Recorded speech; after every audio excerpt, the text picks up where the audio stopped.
Hello friends, तो चलिए start करते हैं बिहार दरोगा प्रैक्टिस सेट नंबर 9 का डिस्कशन। तो आप लोग वीडियो को पूरा देखिएगा। पसंद आने पर वीडियो को लाइक और चैनल को सब्सक्राइब करना ना भूलें और इस वीडियो को अपने दोस्तों और ग्रुप में शेयर जरूर करें।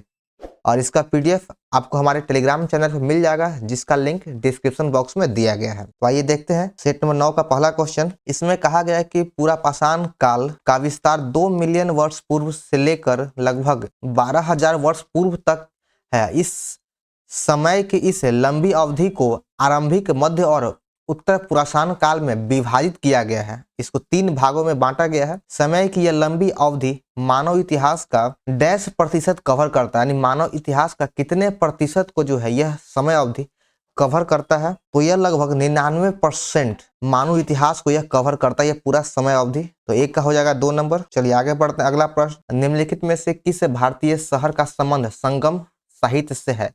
संगम साहित्य का संबंध हो जाएगा मदुरई से। 2 का 1 नंबर है, मदुरई है।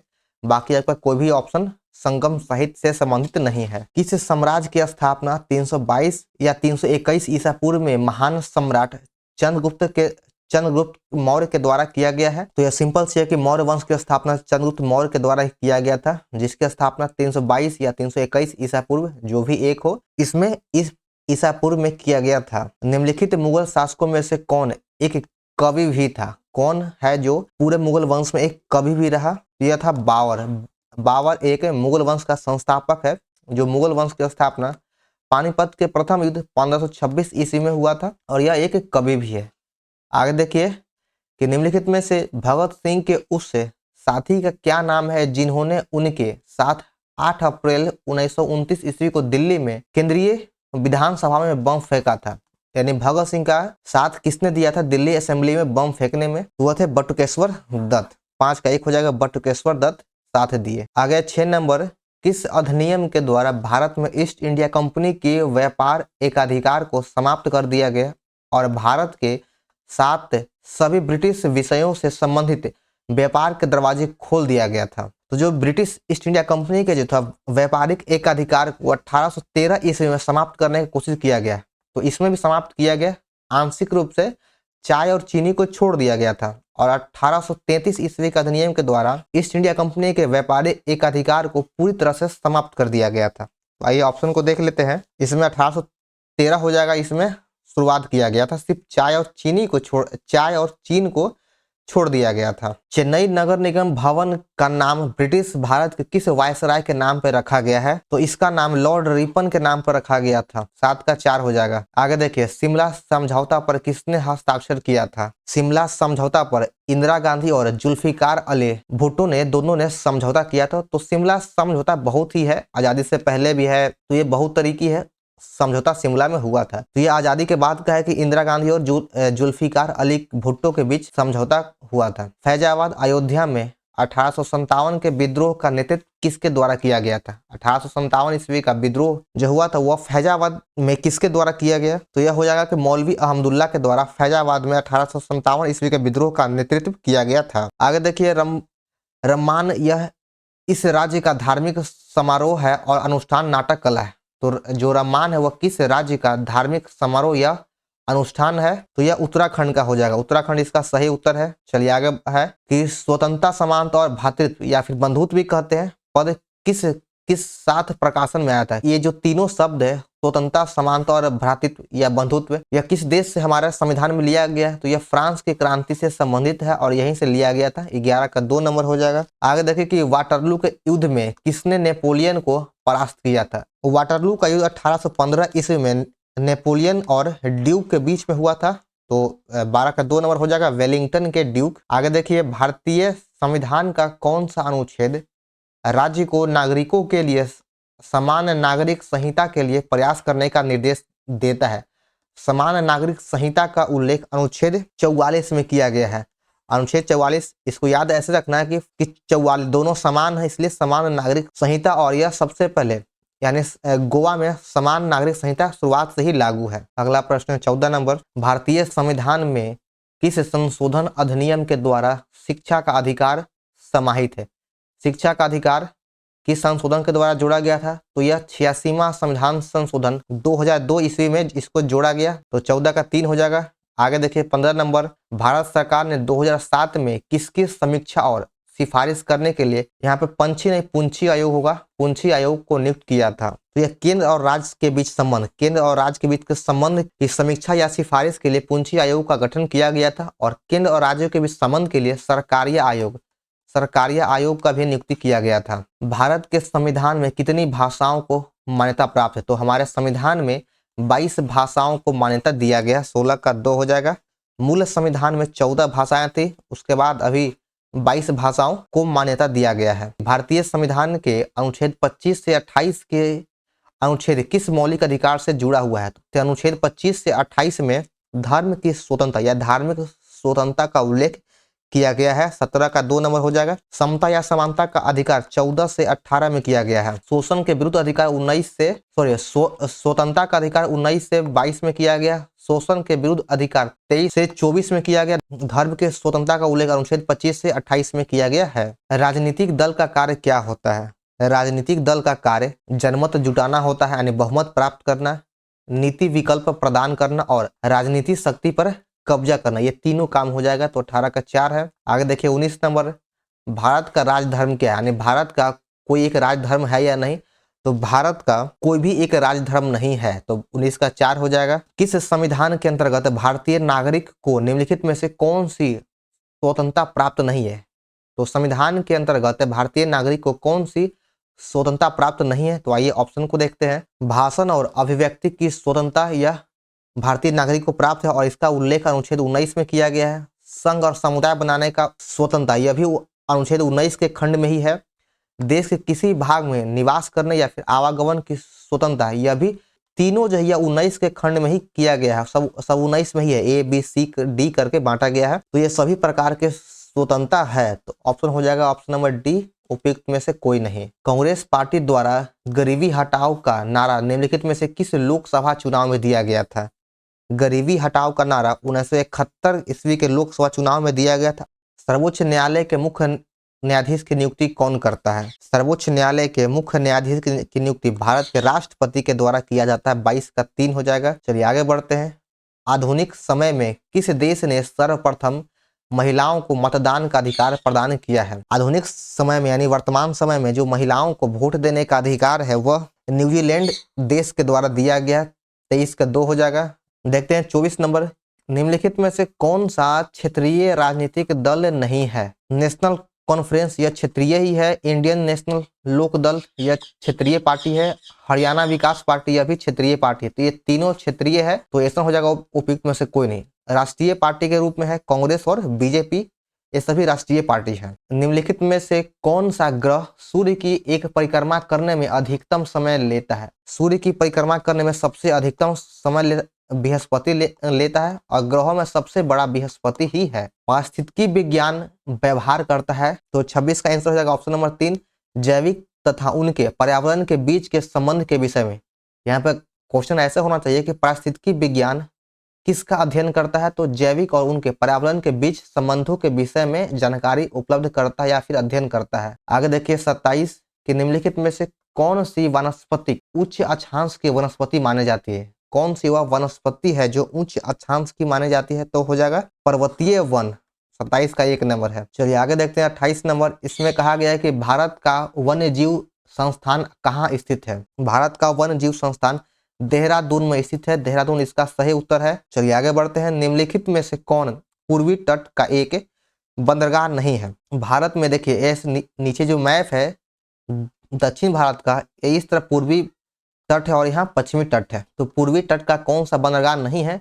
तो हल्दिया कलकत्ता में, तूतीकोरिन चेन्नई में है जो यहाँ पर तमिलनाडु राज्य में है, पारादीप उड़ीसा में है, यह भी पूर्वी तट का ही है, और यह कांडला गुजरात में है तो यह पश्चिमी तट का है। तो 29 का 3 हो जाएगा। निम्नलिखित में से कौन सुमेलित नहीं है? किसका मिलान जो गलत है? वुलर झील जम्मू कश्मीर में है, बिल्कुल सही है। चिल्का झील उड़ीसा में है। बेमनाथ झील यह कर्नाटक में नहीं है। बेमनाथ झील केरल राज्य में है, केरल में यह स्थित है। और कोलेरू झील यह आंध्र प्रदेश में है। तो 30 का 3 गलत है। अगला है कि 2011 की जनगणना के अनुसार केरल के बाद किस राज्य की साक्षरता दर सबसे अधिक है?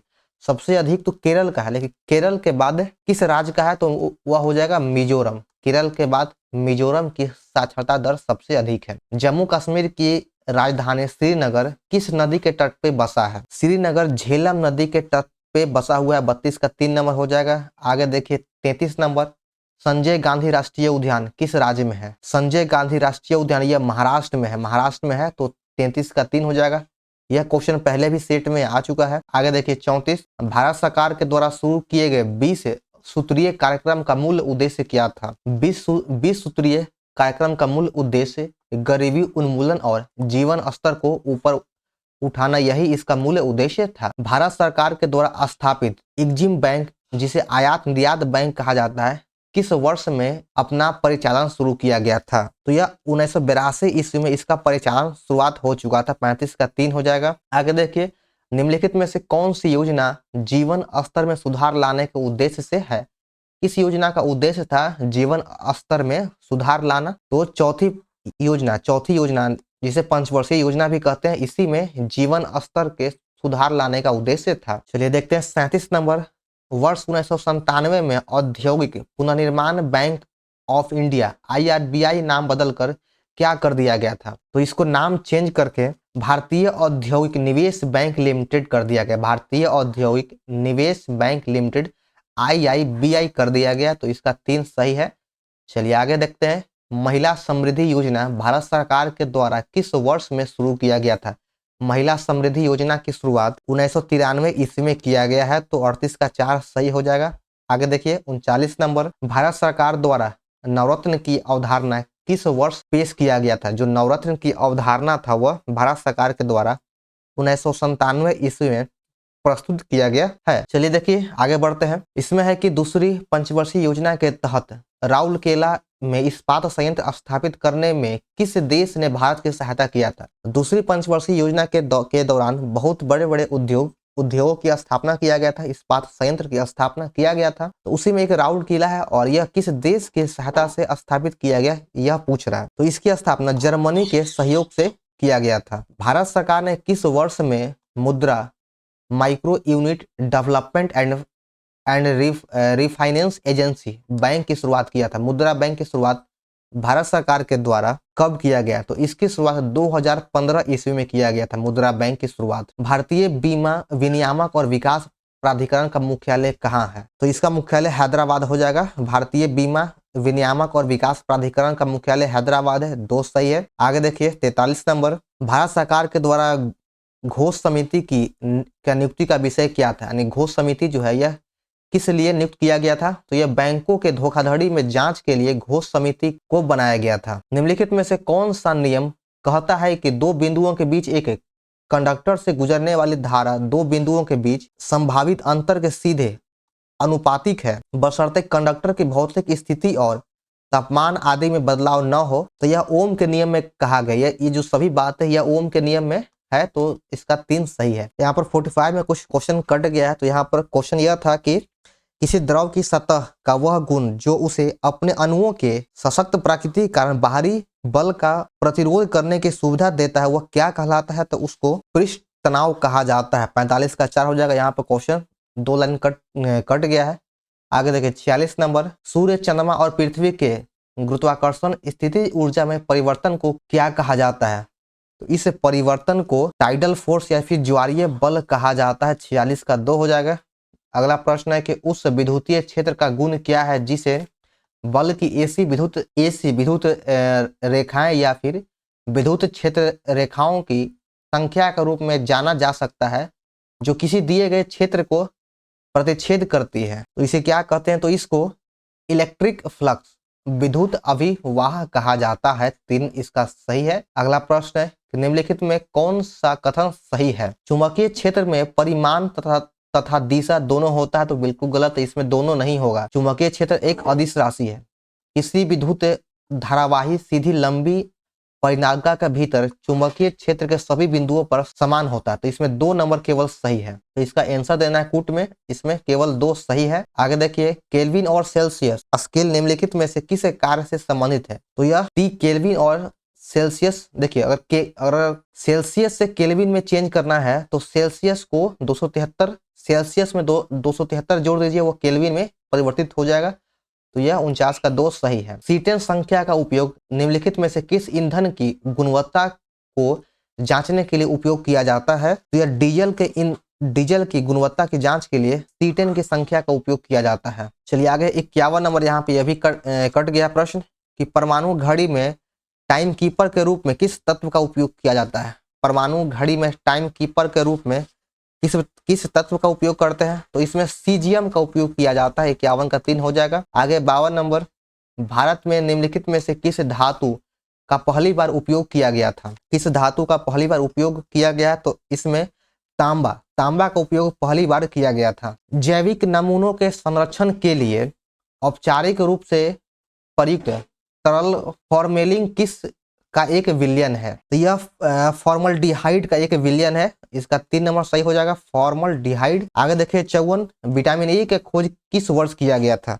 विटामिन ए की खोज फ्रेडरिक गोल्विन हॉपकिंस के द्वारा 1912 ईस्वी में किया गया था। 54 का 1 नंबर 4 हो जाएगा, 1912। किस वृक्ष में वार्षिक वृद्धि वाले छल्ले अनुपस्थित रहते हैं? जो वृक्ष का जो आयु होता है वह छल्लों को गिन के या उसके वलयों को गिन कर निर्धारित किया जाता है। तो इसमें कहा गया है कि वृक्ष में वार्षिक वृद्धि वाले छल्ले किस में नहीं होता है, किस पेड़ में नहीं होगा? तो यह पाम ट्री में नहीं पाया जाता है, पाम ट्री में नहीं होता है। नीलगिरी तरह क्या है? एक नीलगिरी किस तरह का जानवर है? तो यह एक प्रकार का बकरी होता है, बकरी का यह प्रजाति है। पीने के पानी के माध्यम से आर्सेनिक विषाक्तता के तत्काल लक्षण क्या है? आर्सेनिक विषाक्तता का तत्काल लक्षण होता है कि दस्त होने लगता है। 57 का 3 हो जाएगा। आगे देखिए, निम्नलिखित में से कौन सा कथन पानी को शुद्ध करने की रिवर्स ऑस्मोसिस प्रक्रिया का संबंध में गलत है? तो ऑप्शन देखते हैं कि सेलुलोज एसीटेट की एक फिल्म आमतौर पर इस प्रक्रिया में सनद झिल्ली के रूप में इसका उपयोग किया जाता है। ऑस्मोसिस की प्रक्रिया अगर शुरू किया जाता है तो इसके विपरीत नहीं किया जा सकता है, या फिर इस प्रक्रिया में विभिन्न प्रकार की बहुलक झिल्लियों का उपयोग झिल्ली के रूप में किया जाता है। और चौथा ऑप्शन है, तो इस प्रक्रिया का उपयोग समुद्र जल के विलवणीकरण के रूप में किया जाता है। तो इसमें कौन सा गलत है? तो 58 का ऑप्शन नंबर 2 गलत है। इसको बाद में विपरीत भी किया जा सकता है। चलिए देखते हैं 59 नंबर, इसमें कहा गया कि निम्न वायु प्रदूषकों में से एक का विषाक्त प्रभाव हीमोग्लोबिन के ऑक्सीजन की तुलना में 200 गुना अधिक आकर्षण के कारण होता है। तो ये कार्बन मोनोऑक्साइड सबसे अधिक रक्त में घुल जाता है। जो सबसे अधिक होता है वो घुलनशील, या फिर इसे कार्बन मोनोऑक्साइड को मीठी जहर भी कहें, या फिर यह बहुत ही आसानी से रक्त में घुल जाता है। पौधों की मिट्टी रहित खेती को क्या कहा जाता है? मिट्टी रहित खेती को हाइड्रोपोनिक्स कहा जाता है। बिना मिट्टी के पौधे उगाने की प्रक्रिया को हाइड्रोपोनिक्स कहा जाता है। 61 देखिए, किसी संख्या का 7/8 उसी संख्या का 3/7 से 75 अधिक है तो वो संख्या क्या होगा? तो वो संख्या हो जाएगा 168। आगे देखिए 62 नंबर, 50 प्रेक्षण का औसत 60 है। यदि प्रत्येक प्रेक्षण में 10 जोड़ दिया जाए तथा 2 से गुना कर दिया जाए तो नया औसत क्या हो जाएगा? तो सिंपल सा हो जाएगा 140, क्योंकि प्रत्येक में जितना जोड़ना है उसको एवरेज में उतना ही जोड़ दीजिए। तो 60 10 70 हो गया, फिर 2 से गुना कर देना, तो 140 इसका सही आंसर है। एक कस्बे की वर्तमान जनसंख्या 75,000 है और जनसंख्या में पहले 10% की वृद्धि किया गया, दूसरे बार 10% कमी किया गया। तो आपको हम बस फार्मूला बिठा देते हैं कि अगर 75,000 जनसंख्या है तो 10% वृद्धि हुआ, तो पहले साल 110/100 गुना, अगले साल 10% की कमी, तो 90/100 कर देना। इसको हल कर दीजिए, आंसर मिल जाएगा। तो 63 का हो जाएगा ऑप्शन नंबर 2, 74,250। एक वस्तु को 55 रुपए में बेचने पर 10% का लाभ होता है, उस वस्तु को 58 रुपए में बेचने पर कितना लाभ होगा? 55 में बेच रहे हैं तो 10% का लाभ हो रहा है, तो सबसे पहले क्रयमूल्य निकाल लीजिए। तो 55 गुना 100/110 कर दिया, पीवी का उल्टा किए हैं, 1 गुना से 1 गुना कटना, 11 × 55 यानी 50 रुपए क्रयमूल्य था। अब इसको 58 में बेच रहे हैं तो 8 रुपया लाभ हुआ बटा 50 गुना 100, यहाँ पे इसको 16% लाभ हो जाएगा। तो 64 का 3 नंबर है। साधारण ब्याज पर निवेशित एक धनराशि 6 वर्षों में स्वयं की दुगने हो जाती है तो कितने वर्षों में 4 गुना हो जाएगा? तो अगर ऐसा प्रश्न है तो इसका फॉर्मूला होता है n1 - 1 बटा में n2 - 1 बराबर t1 बटा t2, यानी गुना गुनी है तो दोगुनी बोला तो 2 - 1 कर देंगे बराबर t1 हो गया 6 साल, फिर 4 गुनी हो गया तो 4 - 1 बटा में x t2 मांग रहा है तो 1/3 गुना इक्वल टू 6/T2, तो T2 हो गया 18 साल, 18 इसका सही आंसर है। 2 नल एक टंकी को कम से 12 और 15 मिनट में अलग अलग भर सकते हैं। पूरा भरने के बाद टंकी को एक पाइप द्वारा 20 मिनट में खाली किया जा सकता है। तो अगर टंकी खाली है तो सभी नल, तीनों नल को अगर एक साथ खोला जाए तो टंकी कितने देर में भर जाएगा।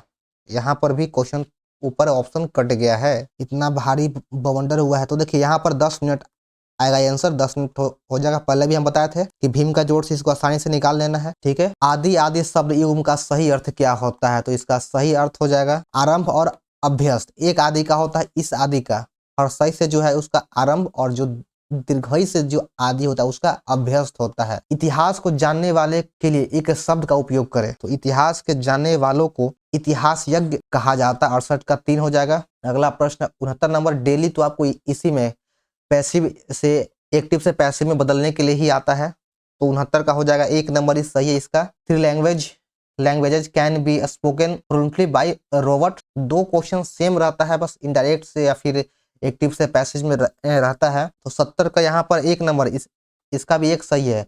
Y I had not change my cloth. आगे देखिए 71 नंबर, बरौनी तेल शोधक कारखाना की स्थापना किस देश के सहयोग से किया गया था। इसकी स्थापना सोवियत संघ रूस के सहयोग से बरौनी तेल शोधक कारखाना की स्थापना किया गया है। बिहार में स्थापित विद्युत क्षमता का मुख्य स्रोत क्या है। विद्युत क्षमता का मुख्य स्रोत ताप विद्युत है। ताप विद्युत इसका सही उत्तर है। चलिए आगे देखिए, बिहार के रुग्ण उद्योग में सबसे अधिक हिस्सा किसका है, तो इसमें सबसे अधिक हिस्सा चीनी मिल का है।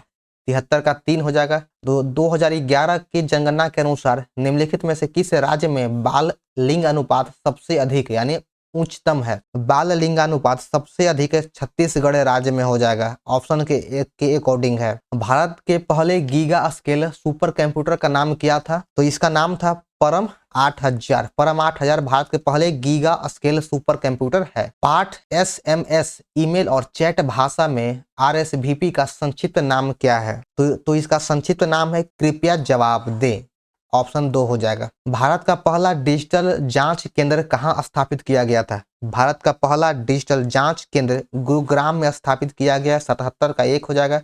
अगला प्रश्न है, Birbal Sahani institute of polio science BSIP कहाँ स्थित है, तो यह लखनऊ में, उत्तर प्रदेश के लखनऊ में स्थित है, तो 78 का 2 हो जाएगा। चलिए आगे देखिए, भारतीय सेना के संदर्भ में निम्नलिखित में से कौन सा जोड़ा सही नहीं है, किसका मिलान है जो गलत है, तो 79 का ऑप्शन 3 पश्चिमी कमान जयपुर नहीं होगा। पश्चिमी कमान का मुख्यालय चंडीगढ़ में है, यहाँ पर गलत है, तो 3 मिलान गलत था। निम्नलिखित में से किस दिन पद्म पुरस्कार की घोषणा की जाती है। पद्म पुरस्कार की घोषणा गणतंत्र दिवस की पूर्व संध्या पर किया जाता है। यह भी ऑप्शन गलत हो चुका है, यहाँ पर भारी बवंडर हुआ है क्योंकि कुछ में आंसर या ऑप्शन कट गया है। तो यह गणतंत्र दिवस के पूर्व संध्या पर पद्म पुरस्कार की घोषणा किया जाता है। निम्नलिखित में से कौन से पुरस्कार ऑस्कर के नाम से प्रसिद्ध है, तो अकादमी पुरस्कार या ऑस्कर के नाम से प्रसिद्ध है। चलिए आगे देखिए, अगला है कि game of vote, visual media, politics and election in the digital era पुस्तक किसके द्वारा लिखा गया है, तो 82 का सही हो जाएगा ऑप्शन 1 फरत बशीर खान के द्वारा यह लिखा गया है। 82 का 1 नंबर सही है। माई सेडिटियस हार्ट पुस्तक लेखक कौन है, तो इस पुस्तक के लेखक हो जाएगा अरुंधति राय। 83 का 2 नंबर है, और अरुंधति रॉय इस पुस्तक के लेखक है। मेरा जीवन मेरा मिशन निम्नलिखित में से किस प्रसिद्ध व्यक्ति की आत्मकथा है। मेरा जीवन मेरा मिशन यह बाबा रामदेव की जीवन की आत्मकथा। 84 का 3 सही है। अगला प्रश्न है कि 1 दिसंबर को किस दिवस के रूप में मनाया जाता है। प्रतिवर्ष 1 दिसंबर को विश्व एड्स दिवस मनाया जाता है। 85 का 1 सही है। युवा दिवस 12 जनवरी को मनाया जाता है। महिला दिवस 8 मार्च को मनाया जाता है। रेपसीड मस्टर्ड का राष्ट्रीय अनुसंधान केंद्र भारत के निम्नलिखित में से किस राज्य में स्थित है, तो 86 का सही हो जाएगा ऑप्शन 1 गुजरात में स्थित है यह। 86 का 1 सही है। अंतर्राष्ट्रीय सामुद्रिक संगठन का सचिवालय कहाँ है, इसका मुख्यालय या सचिवालय कहें यह लंदन में, इसे अंतर्राष्ट्रीय सामुद्रिक संगठन का सचिवालय लंदन में है। 88 नंबर में कहा गया कि अंतर्राष्ट्रीय दूरसंचार संघ संयुक्त राष्ट्र की एक विशेष एजेंसी का मुख्यालय कहाँ है, तो इस एजेंसी का मुख्यालय जनेवा में है। जनेवा में इसका मुख्यालय है। निम्न में से कौन सा संगठन रेड लिस्ट इंडेक्स RLI तैयार करता है, जो विभिन्न नामावली समूह में वास्तविक रुझानों और समग्र रूप में जैव विविधता के लिए एक स्पष्ट दृश्य प्रदान करता है। तो 89 का सही हो जाएगा ऑप्शन ए IUCN। IUCN इसका सही उत्तर है। किस टूर्नामेंट का आदर्श वाक्य है मुझे जीतने दो, लेकिन अगर मैं नहीं जीत सकता तो मुझे इस प्रयास में बहादुर बनने दो। यह किस टूर्नामेंट का आदर्श वाक्य है? तो यह स्पेशल ओलंपिक वर्ल्ड गेम का यह आदर्श वाक्य है। ला लीगा शीर्ष के साथ कौन सा खेल जुड़ा हुआ है? ला लीगा शीर्ष के साथ फुटबॉल खेल जुड़ा हुआ है। राजीव गांधी खेल रत्न पुरस्कार से सम्मानित होने वाली पहली भारतीय महिला पैरा एथलीट कौन बनी है? तो 92 का सही हो जाएगा ऑप्शन 4 दीपा मलिक। दीपा मलिक इसका सही उत्तर है। ऑपरेशन ब्लू स्टार भारतीय राजनीति की निम्नलिखित में से किस घटना से संबंधित है? तो यह स्वर्ण मंदिर का सैन्य छापा से संबंधित 93 का 3 सही है। ऑपरेशन सेवा कुरमा का संचालन किया गया था किस लिए? ऑपरेशन सेवा कुरमा का संबंध जीवित कछुओं के अवैध व्यापार से संबंधित है। टाइगर रिजर्व के भीतर भारत का पहला बायोस्फीयर किस नेशनल पार्क में बनाया गया है? तो इसका सही उत्तर हो जाएगा ऑप्शन नंबर 2 राजाजी राष्ट्रीय उद्यान में यह बनाया गया है। चलिए आगे बढ़ते हैं। मैक्सिको की पहली महिला राष्ट्रपति के रूप में किसे चुना गया है? तो मैक्सिको की पहली महिला राष्ट्रपति क्लाउडिया शिएबाम को बनाया गया है। 96 का 4 नंबर सही है। आगे देखिए कि ILO के अनुसार वैश्विक बेरोजगारी दर 2024 में थोड़ी कम होकर कितना होने की उम्मीद है? तो यह थोड़ा कम होकर के 4.99% होने की उम्मीद है। चलिए बढ़ते हैं अपने अगले प्रश्न की ओर और इसमें कहा गया है कि किसने 2024 के लिए स्वास्थ्य संवर्धन हेतु नेल्सन मंडेला पुरस्कार जीता है? नेल्सन मंडेला पुरस्कार निमहांस ने जीता जो बेंगलुरु के हैं। तो 98 का 1 हो जाएगा। मई 2024 में DRDO ने किसका सफल उड़ान प्रशिक्षण किया है? DRDO के द्वारा मई 2024 में किसका सफल उड़ान प्रशिक्षण किया गया है? तो DRDO के द्वारा रुद्रम 2 का सफल प्रशिक्षण किया गया है। चलिए देखते हैं इस सेट का अंतिम प्रश्न। नार्वे शतरंज 2024 टूर्नामेंट किसने जीता? नार्वे का शतरंज 2024 टूर्नामेंट मैग्सन कार्लसन के द्वारा जीत लिया गया है या फिर मैग्सन कार्लसन ने इस टूर्नामेंट को जीत लिया है। तो 100 का 3 सही है, मैग्सन कार्लसन। तो चलिए यहाँ पर हमारा सेट नंबर 9 समाप्त होता है। तो आप लोगों को यह वीडियो कैसा लगा कमेंट जरूर करें। तो चलिए मिलते हैं फिर नेक्स्ट वीडियो में। जय हिंद।